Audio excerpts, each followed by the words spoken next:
শুরু করেছিলাম বিকালে চা খেতে খেতে।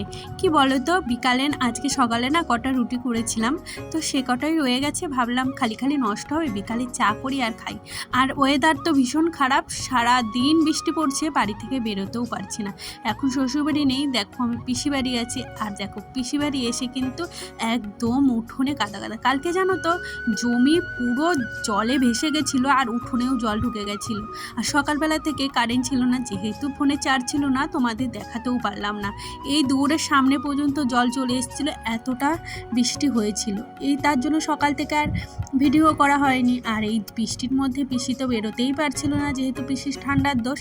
আর এখানে জল এনে এনে বোন দিচ্ছিল, আর পিসি থালা বাসনগুলো মেজে ফেলছিল। তারপরে পিসি এই যে জামা কাপড় ছেড়ে প্রতিদিনের মতো সন্ধ্যা দিচ্ছে। আর কি বলতো, পিসি না খুব ঠাকুর ভক্ত, মানে পিসি নিরামিষ খায়। বাট নিরামিষ খেলে হবে কি, আমরা কিন্তু সব কিছু খাই, পিসি সবই রান্না করে দেয়। এই যে এখন বেগুন কাটছে, আর সারাদিন বৃষ্টি পড়ছে। বলো এই বৃষ্টি ওয়েদারে না কেউ কোথাও একটু বাইরে বেরোতে পারে? আর ঘরে বসে বসে মন খারাপ হবে, তাই কি করবো, রান্না বাড়াই করছি আর খাচ্ছি। আর হবে খিচুড়ি, আর এই ওয়েদারে খিচুড়ি হবে না এটা হতেই পারে না, তাই না? আর আগের থেকেই জানো তো গোবিন্দভোগ চাল এনে রেখেছিল। এমনিতেই পিসি না রান্না করতে ভীষণ ভালোবাসে, জানো তো। খায় না তো কি হয়েছে, ওই রান্না করে লোককে খাওয়াতেও ভালোবাসে। কিছু কিছু লোক আছে জানো তো, রান্না করে লোককে খাওয়াতে ভালোবাসে। তো পিসিও ওইরকমই। তো পিসি না রান্না করছিল আজকে। আর হলো পিসি বাড়ি যখনই আসি পিসি বেশিরভাগ রান্না করে, আর আমি সব কেটে বেছে ধুয়ে গুছিয়ে দিই। তাতে কি হয়, তাড়াতাড়ি হয়ে যায় আর বড়ো হয় না। আর এই যে কটা পেঁয়াজ কুচিয়েছিলাম, এখন হলো পেঁয়াজি করব। কি বলো তো, এই মুখরোচক কিছু খেতে ইচ্ছা করছিল সন্ধ্যাবেলায়। আর খিচুড়িটা তো হতে অনেকক্ষণই দেরি ছিল, আর তার আমাদের আর কারো তর সরছিল না। আর পিসি বলছে দাঁড়া এক্ষুনি হয়ে যাবে, তা দেখি বলতে বলতে খিচুড়ি হয়েই গেছে। আর এই দেখো খিচুড়ি হয়ে যাওয়ার পরই আমরা কিন্তু পেঁয়াজি ভাজা চাপিয়ে দিয়েছি। আর পেঁয়াজিগুলো ভেবেছি এমনি কটা খাবো।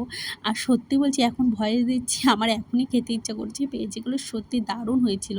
আর পেঁয়াজিগুলো নামায়নি, পিসি এমনিই চেপে চেপে দিচ্ছিল, বেশ টেস্ট হয়েছিল জানো তো। যাই হোক, কার কার খেতে ইচ্ছা করে বলো তো বর্ষাকালে এরকম? আমার মনে হয় আমি মানে সবাইকে করে দেবো আর সবাই খাবে, এটাই মনে হয় জানো তো। বাট আমার পিসি বললো থাক আমিই করছি। আর এইরকম বেগুন ভাজা হলে তো আর কোনো কথাই নেই। কি বলো তো, আমি না আগে রান্না করতে ভালোবাসতাম না, বাট এখন কি হয়েছে, রান্নার প্রতি বেশ একটু ভালোই আগ্রহ হয়েছে।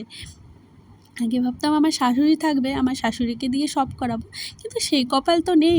আসলে শাশুড়ির ভালোবাসা পাওয়ার জন্য কপাল করে আসতে হয়। কপালে যদি না থাকে না, সেটা তুমি যতই যাই করো না কেন পাবে না, সে শাশুড়ির ভালোবাসা হোক বা অন্য কারো কিছু। যাই হোক, এইদিকে দেখো আমরা খেতে বসে পড়েছি। আর সত্যি বলছি খিচুড়িটা দারুণ হয়েছিল। আর কে কে খিচুড়ি খেতে ভালোবাসো প্লিজ কমেন্ট করো। এটা হলো পরের দিন সকালবেলা আবার ওই রান্নার জোর। তবে হ্যাঁ, বৃষ্টি আজকে একটু কমেছিল। আর এদিকে পিসি নারকেল কুড়াচ্ছে, আজকে হলো নারকেল পটল করবে ওর জন্য। আর নারকেল পটল করতে গেলে না দুধ দিলে বেশ টেস্ট হয়। আর পিসি এইভাবে নিয়ে একটু অল্প একটু গরম জল দিয়েছিল, দিয়ে চটকাচ্ছিল আর কি ভালো করে। দেন ওই যে রস বের করে নিচ্ছিল। আর সত্যি বলছি, আমি না অনেক রান্না পিসির কাছ থেকে শিখেছি। যখন আমার আনিশা ছোট ছিল তখন আমি এখানেই ছিলাম, যেহেতু আমাকে দেখার কেউ নেই, কি আর করবো, শ্বশুরবাড়িতে কেউই দেখবে না, তার জন্য চলে এসেছিলাম পিসি বাড়ি।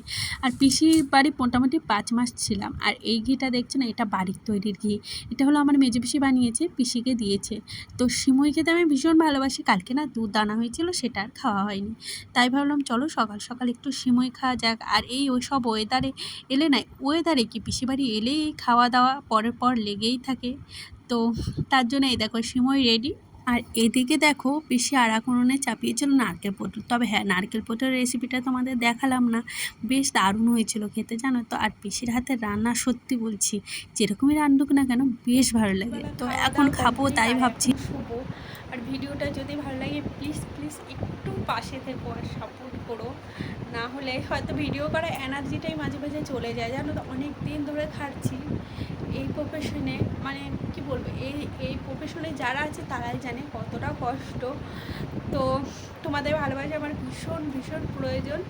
প্লিজ তোমরা সবাই একটু সাপোর্ট করো, যাতে একটু এগিয়ে যেতে পারি। তোমাদের সাপোর্ট না পেলে আমি একদম এগোতে পারবো না।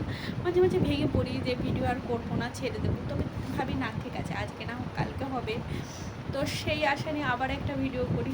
তো আজকে ভিডিওটা এখানেই শেষ করলাম। ভিডিওটা যদি ভালো লাগে তাহলে প্লিজ একটু সাবস্ক্রাইব করো আর একটু কমেন্ট করো, তাহলে ভীষণ ভালো লাগে জানো তো। একটা কমেন্ট আর